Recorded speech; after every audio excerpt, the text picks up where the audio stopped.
बिहार विधानसभा का जो 2020 आज काउंटिंग हो रही है और काउंटिंग में कई ऐसे प्रत्याशी हैं जिनकी आज भाग्य खुलने वाली है। मैं आपको बता दूं कि मैं अभी इस वक्त हूं सिवान के डीएवी पीजी कॉलेज में और यहां पे काउंटिंग चल रही है। आपको बता दें कि सिवान सदर से अभी राजद के प्रत्याशी अवध बिहारी चौधरी आगे चल रहे हैं और ओम प्रकाश यादव पीछे चल रहे हैं। वहीं अगर जीरादेई की बात की जाए तो जीरादेई में माले प्रत्याशी अमरजीत कुशवाहा आगे चल रहे हैं। रघुनाथपुर की बात की जाए तो रघुनाथपुर भी राजद के प्रत्याशी हरिशंकर यादव आगे चल रहे हैं। अगर दुरौंदा की बात की जाए तो दुरौंदा भी माले प्रत्याशी जो महागठबंधन में है अमरनाथ यादव वो आगे चल रहे हैं। अगर हम गोड़ियाकोठी की बात करें तो गोड़ियाकोठी में भी भाजपा प्रत्याशी देवेश कांत सिंह आगे चल रहे हैं। अगर जीरादेई मैं आपको बता दिया कि जीरादेई में भी अमरजीत कुशवाहा जो है माले प्रत्याशी वो आगे चल रहे हैं। अगर बड़ेरिया की बात की जाए तो बड़ेरिया में अभी बच्चा पांडे आगे चल रहे हैं जो राजद के प्रत्याशी हैं। हालांकि तमाम जो अपडेट है उस अपडेट को लेकर हमारे कुछ सहयोगी हैं, हम उनसे भी जानने की कोशिश करेंगे। हमारे साथ सरफराज जी हैं। सरफराज जी जो न्यूज़ इंडिया तक के यहाँ के संवाददाता हैं, मैं उनसे जानने की कोशिश करेंगे, अपडेट बताएंगे। सरफराज जी, क्या कुछ अपडेट है सिवान में जिस तरह से कांटे की टक्कर चल रही है राजद और भाजपा, ये तमाम जो अभी सिवान की बात की जाए तो सिवान में अवध बिहारी चौधरी अभी आगे चल रहे हैं और बीजेपी जो प्रत्याशी हैं ओम प्रकाश यादव वो पीछे चल रहे हैं, क्या लग रहा है? देखिए विजय जी, आपको 8 विधानसभा के बारे में बता दें कि शुरुआती जब रुझान आए थे, जब शुरू में वोटों की गिनती शुरू हुई थी तो उस समय बीजेपी गठबंधन जो है लगभग 5 सीटों पर आगे चल रहा था और बाकी के 3 सीटों पर राजद गठबंधन चल रहा था। लेकिन अभी वर्तमान स्थिति ये है, मतलब 3 से 4 राउंड की जब गिनती हो गई है तो उसमें लगभग 6 सीटों पर राजद गठबंधन आगे चल रहा है और 2 सीटों पर बीजेपी गठबंधन।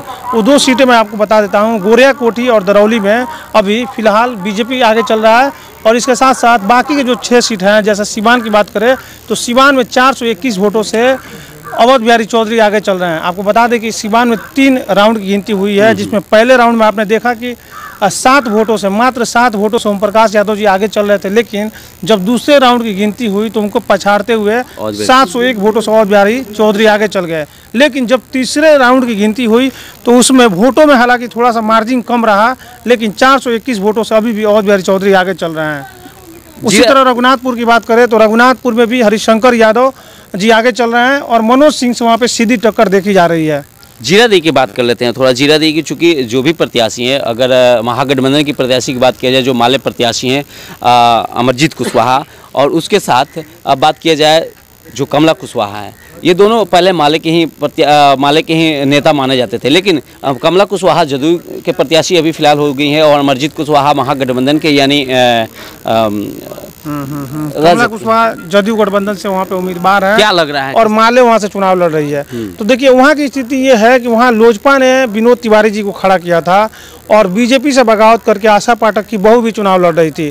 तो कहीं ना कहीं वहाँ साफ तौर पर माना जा रहा था कि माले इस बार जीत जाएगा और जैसा रुझान आ रहा है उसके हिसाब से भी माले वहाँ से लगातार आगे चल रहा है। तो कहीं ना कहीं आप ये कह सकते हैं कि वहाँ से माले का सीट निकल रहा है। ये कहा जा सकता है कि जो लोजपा प्रत्याशी विनोद तिवारी वो कहीं ना कहीं सीधे तौर पे जदयू को नुकसान पहुंचाया है। कहीं ना कहीं सीधे तौर पे लोजपा के जितने भी उम्मीदवार हैं, चाहे वो महाराजगंज में देवरंजन सिंह हो या फिर मनोज सिंह हो रघुनाथपुर में, चूंकि मनोज सिंह तो डायरेक्ट लड़ाई में है हरिशंकर यादव से, वहाँ जदयू कैंडिडेट एक डमी कैंडिडेट कहीं बन के न रह जाए, ऐसा लग रहा है। जिस तरह से रुझान आ रहा है लग रहा है। तो कहीं ना कहीं ये आप समझ लीजिए कि लोजपा के चिराग पासवान ने नीतीश कुमार को एक बेहद झटका पहुँचाने का काम किया है। चलिए हम बढ़िया की बात करते हैं कि चूंकि बढ़िया में नीतीश कुमार के खासम खास जो जदयू प्रत्याशी हैं श्याम बहादुर सिंह काफ़ी चर्चित विधायक रहा करते हैं और उनकी बात किया जाए तो अभी वो पीछे चल रहे हैं। बच्चा पांडे जो राजद के प्रत्याशी है वो उनको पीछे पछाड़ते हुए वहाँ पे कुछ टेक्निकल प्रॉब्लम था जिसके कारण वहाँ वोटों की गिनती नहीं हो पा रही थी। वोटों की गिनती जब शुरू हुई तो फर्स्ट राउंड की वोटों की गिनती में वहाँ पे श्याम बहादुर जी हैं लगभग 600 वोटों से पीछे हैं। तो कहीं ना कहीं विजय जी एक चीज़ आप समझ लीजिए कि वहाँ पे भी लग रहा है कि कहीं ना कहीं लोजपा जदयू को सीधे नुकसान पहुँचा रहा है, क्योंकि श्याम बहादुर जी जिस कास्ट से आते हैं उसी कास्ट से वहाँ पे लोजपा ने वीर बहादुर सिंह को उम्मीदवार अपना बना दिया था। तो कहीं ना कहीं अगर उन वोटों में अगर उस सीध लगा लेते हैं तो वहाँ से बच्चा पांडे जीत जाएंगे और यहाँ पे भी जदयू को नुकसान उठाना पड़ सकता है लोजपा के कारण। चलिए दुरौंदा की हम बात कर लेते हैं कि दुरौंदा में भी माले प्रत्याशी अमरनाथ यादव हैं, वहाँ पे अमरनाथ यादव हैं और करणजीत सिंह यानी ब्याज सिंह भी है। तो ये दोनों की काफ़ी जो टक्कर हो रही है वो चल रही है। लेकिन अभी तक जो रुझान आई है वो उसमें अमरनाथ यादव आगे चल रहे हैं। बिल्कुल, अमरनाथ यादव जी आगे चल रहे हैं। शुरुआत में व्यास सिंह आगे थे, लेकिन अभी माले से अमरनाथ यादव आगे चल रहे हैं। लेकिन जब वहाँ की सीट की बात करें दरौंदा की, तो वहाँ व्यास सिंह और माले को न देख के निर्दलीय उम्मीदवारों को देखना काफ़ी अहम हो जाता है कि निर्दलीय उम्मीदवार के वोट कहाँ जा रहा है, निर्दलीय उम्मीदवार को कितने वोट मिल रहा है। जैसे शैलेंद्र यादव जी थे, जो कि पहले राजद के नेता रह चुके हैं, जन अधिकार पार्टी टिकट पर इस बार चुनाव लड़ रहे हैं। दूसरे तरफ बात करें तो जदयू के जो नेता हैं, कहीं ना कहीं बगावत कर अजय सिंह ने जितेंद्र स्वामी की मदद से, जो कि जितेंद्र स्वामी बीजेपी नेता माने जाते हैं, उनके भाई भी चुनावी मैदान में थे, भोला सिंह जी। तो भोला सिंह में और शैलेंद्र यादव में ये देखा जा रहा है कि कौन कितनी वोटें ले रहा है। अगर भोला सिंह ज़्यादा वोट लेने में कामयाब हो जाते हैं तो कहीं ना कहीं उसका सीधा नुकसान व्यास सिंह को होगा, और शैलेंद्र यादव ज़्यादा वोट लेने में कामयाब होते हैं तो उसका नुकसान कहीं ना कहीं महागठबंधन को उठाना पड़ सकता है, अमरनाथ यादव का हो सकता है। चलिए हम लोग अब बात कर लेते हैं गोरिया कोठी का, क्योंकि गोरिया कोठी में ये कहा जा रहा था कि चूंकि जो एग्जिट पोल भी आया था, उस एग्जिट पोल में ये बताया जा रहा था कि देवेश कांत आगे चल रहे हैं, लेकिन अभी भी देवेश कांत आगे चल रहे हैं और नूतन जो वर्मा राजद के प्रत्याशी है वो अभी पीछे चल रही है। क्या लग रहा है लड़ाई में कोई? देखिए विजय जी, जब वहाँ की बात करते हैं गोरिया कोठी की, तो गोरिया कोठी में हम लोग खुद रहे थे चुनाव के दिन, और चुनाव के दिन लगभग 400 बूथ बने थे। 400 बूथ पे तो एक साथ एक पत्रकार नहीं जा सकता है। हमने 4 वोटों पे जाकर रिपोर्टिंग की थी और जानने का प्रयास किया था। तो उन चार आपको बता दें, जो बूथों की बात करें तो उस दिन ये तय हो गया था कि कहीं ना कहीं वहाँ से बीजेपी चुनाव जीत रही है, और वैसे ही रुझान आ रहा है तो आपको पता चल ही रहा है। तो गोरिया कोठी ये माना जाए कि बीजेपी वहाँ से चुनाव जीत जाएगी, और अगर चुनाव वहाँ से जीतती है तो इसमें सबसे बड़ा फैक्टर जो काम करेगा वो कौनेन अहमद एक उम्मीदवार थे, जो कि कहीं ना कहीं मुस्लिम वोटों में सेंध लगाने में कामयाब रहे हैं। दूसरी तरफ सत्यदेव सिंह, जो कि राजद से बगावत करके वो रालोसपा के टिकट पर चुनाव लड़ गए, तो कहीं ना कहीं वो भी असर डाल रहे हैं इसमें।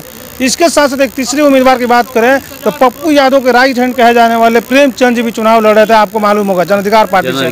तो कहीं ना कहीं जन अधिकार पार्टी, कौनेन अहमद और सत्यदेव सिंह जो वोटे बढ़ रहा है उसका सीधा फायदा बीजेपी को दिख रहा है, बीजेपी को उसका नुकसान नूतन वर्मा को हो रहा है। तो कहीं ना कहीं यही कारण है कि बीजेपी लग रहा है चुनाव जीत रही है, बीजेपी चुनाव निकल रही है। चलिए अगर हम जीरादेई में बात कर रहे थे, जीरादेई में चूंकि 2 लड़ाई थी और निर्दलीय प्रत्याशी श्रीनिवास यादव हैं जो कि तीसरे नंबर पर चल रहे हैं, तो क्या लग रहा है श्रीनिवास यादव का भी जो वोट की जो बढ़ोतरी हो रही है, कहीं ना कहीं क्या लग रहा है किनका वोट वो अपने? नहीं देखिए, श्रीनिवास यादव की जब बात करते हैं तो श्रीनिवास यादव एक सामाजिक कार्यकर्ता हैं और लगातार वो लोगों से जुड़े रहते हैं, हर व्यक्ति के हर वर्ग के लोगों में सुख दुख में शामिल रहते हैं। लेकिन विजय जी एक बात समझनी होगी, श्रीनिवास जी जितना भी लोगों के बीच में रहते हैं, लेकिन जब चुनाव की बात करें तो इस समय चुनाव में एक ही मुद्दा था, तेजस्वी यादव को लाना था। जो युवा थे रोजगार के मुद्दे पे तेजस्वी यादव को पसंद करते थे, तो उस मामले में कहीं ना कहीं जो इनकी अपनी छवि थी उस छवि के आधार पर उनको वोट नहीं मिल पाई है। जनता हालांकि उनको चाहती है, लेकिन जब वोट की बात आती है तब वहाँ पे तेजस्वी यादव को जनता ज़्यादा पसंद किया है। और तेजस्वी यादव के गठबंधन में वहाँ से माले से जो चुनाव लड़ा अमरजीत कुशवाहा जी, कहीं ना कहीं जनता ने उन पर भरोसा जताया है। और जो आप बात कर रहे हैं श्रीनिवास यादव जी की, तो श्रीनिवास यादव जी पिछले बार जो वोट लाए थे उसी के लगभग इस बार भी वोट ला रहे हैं, इस बार भी वोट लाएंगे। चलिए अब हम बात कर लेते हैं आखिरी मैदान पे दरौली विधानसभा में मात्र 4 से 5 प्रत्याशी वहाँ पे थे, लेकिन ये कहा जाता है कि दरौली में जो है माले का गढ़ है, और माले इस वक्त दरौली में सबसे आगे चल रहा है, और भाजपा और माले में सीधा टक्कर। नहीं, वहाँ पे तो कड़ी टक्कर है। अभी शुरू से ही कहा जा रहा था कि दरौली में कड़ी टक्कर है, क्योंकि जो रामायण मांझी जी वहाँ पे उम्मीदवार हैं बीजेपी से, और राजद से उम्मीदवार हैं आपके सत्यदेव राम जी, जो कि पूर्व में विधायक भी हैं वहाँ से दरौली से। लेकिन वहाँ की जो स्थिति है मैं आपको बता दूं, वहाँ पे क्या है कि एक मुश्त में वोट गिरता है। जैसे अगर जनता ने तय कर लिया कि विजय जी को जिता देना है तो विजय जी को जिता देना है या इनको जिता देना है, और इस बार कहीं ना कहीं कुछ लोगों में ये नज़र आ रहा था, जैसे लोग नाराज थे, उनसे नाराज थे सत्यदेव राम से। हाँ, तो ये चीज़ का कहीं ना कहीं फायदा रामायण मांझी को मिलता हुआ दिख रहा है। यही कारण है कि रामायण मांझी अभी भी आगे चल रहे हैं। यानी हम लोग जो अभी तक जितनी बातें अभी सिवान की बात की, तो सिवान में अगर बात किया जाए तो सिवान के सभी 8 सीटों पे राजद की बढ़त हो रही है। नहीं, बिल्कुल। अभी सिवान के 8 सीटों की बात करें तो सिवान के 8 सीटों में 6 सीटों पे महागठबंधन, राजद की महागठबंधन आगे चल रही है, और 2 सीटों पर बीजेपी आगे चल रही है। हालांकि ये 4-5 राउंड का है, उसके बाद नतीजे आएंगे तो मालूम चलेगा। लेकिन मिला जुला कर सबसे ज़्यादा नुकसान अगर किसी को होने जा रहा है तो वो जदयू को होने जा रहा है नुकसान। जदयू का होने का कारण भी है कि लोजपा अपनी प्रत्याशी उसके बिल्कुल कहीं ना कहीं आपको बता दें पूरे बिहार में 50 से 60 सीटों पर लोजपा ने सीधे तौर पर जदयू को नुकसान पहुंचाया। इसका नतीजा आप सीवान के लगभग 4 सीटों पर देख सकते हैं। जदयू जो है नुकसान में जा रही है और बीजेपी बढ़ती हुई जा रही है। तो जाहिर तौर पे हम लोगों ने बात किया, हमारे सहयोगी थे, हमारे साथी थे, न्यूज़ इंडिया तक के रिपोर्टर थे सब। ये कहा जा सकता है कि अभी जो सिवान की अपडेट सामने आ रही है उसमें महागठबंधन आगे चल रहा है। हमारे साथ बने रहिए, लगातार अपडेट आपको मिलते रहेगा और जैसे जैसे रुझान सामने आएगी हम आपको अपडेट देते रहेंगे।